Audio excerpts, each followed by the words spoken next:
Syarat diberikannya M2A, anak-anak harus sudah terampil di Matematika 1A dan di M1B.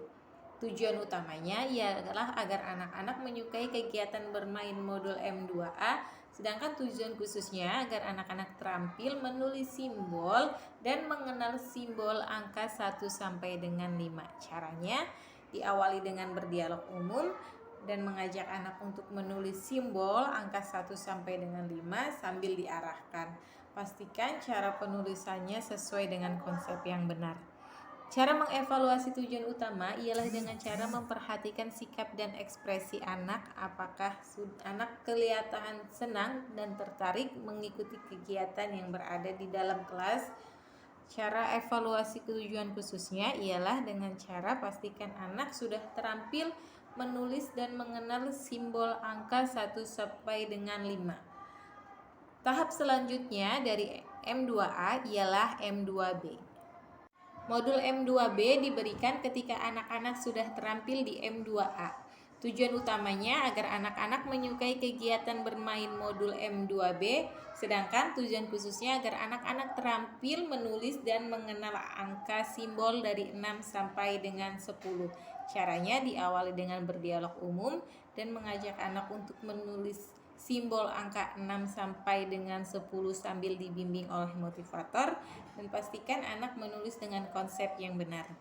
Cara mengevaluasi tujuan utama ialah dengan cara memperhatikan sikap dan ekspresi anak. Apakah anak sudah tertarik dengan kegiatan menulis modul M2B ketika berada di dalam kelas?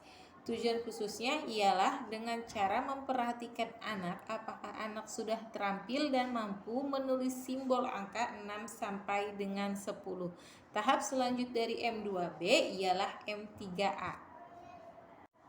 Modul M3A diberikan ketika anak-anak sudah terampil di modul M2A. Tujuan utamanya agar anak-anak menyukai kegiatan bermain modul M3A, sedangkan tujuan khususnya ialah agar anak-anak terampil dalam penjumlahan tanpa penyimpanan. Caranya, pastikan anak sudah terampil menulis simbol angka 0 sampai dengan 10 dan mengajak anak berhitung menggunakan jarinya. Cara mengevaluasi tujuan utama ialah dengan cara memperhatikan sikap dan ekspresi anak, sedangkan cara mengevaluasi tujuan khusus ialah dengan cara memperhatikan anak, apakah anak sudah terampil dan mandiri dalam menghitung menggunakan jarinya. Tahap selanjutnya dari M3A ialah M3B. M3B diberikan ketika anak-anak sudah terampil di M3A. Tujuan utamanya agar anak-anak menyukai kegiatan bermain modul M3B ketika berada di dalam kelas, sedangkan tujuan khususnya agar anak-anak terampil dalam penjumlahan dengan konsep penyimpanan.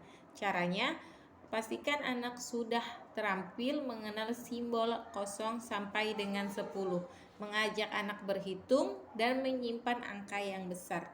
Lalu, mengajak anak untuk menarik garis menunjukkan ke simbol yang sesuai, dan jangan lupa memberikan reward. Cara mengevaluasi tujuan utamanya ialah dengan cara memperhatikan sikap dan ekspresi anak, apakah sudah tertarik dan senang melakukan kegiatan modul M3B ketika berada di dalam kelas. Sedangkan tujuan khususnya ialah agar anak terampil dalam penjumlahan dengan konsep penyimpanan.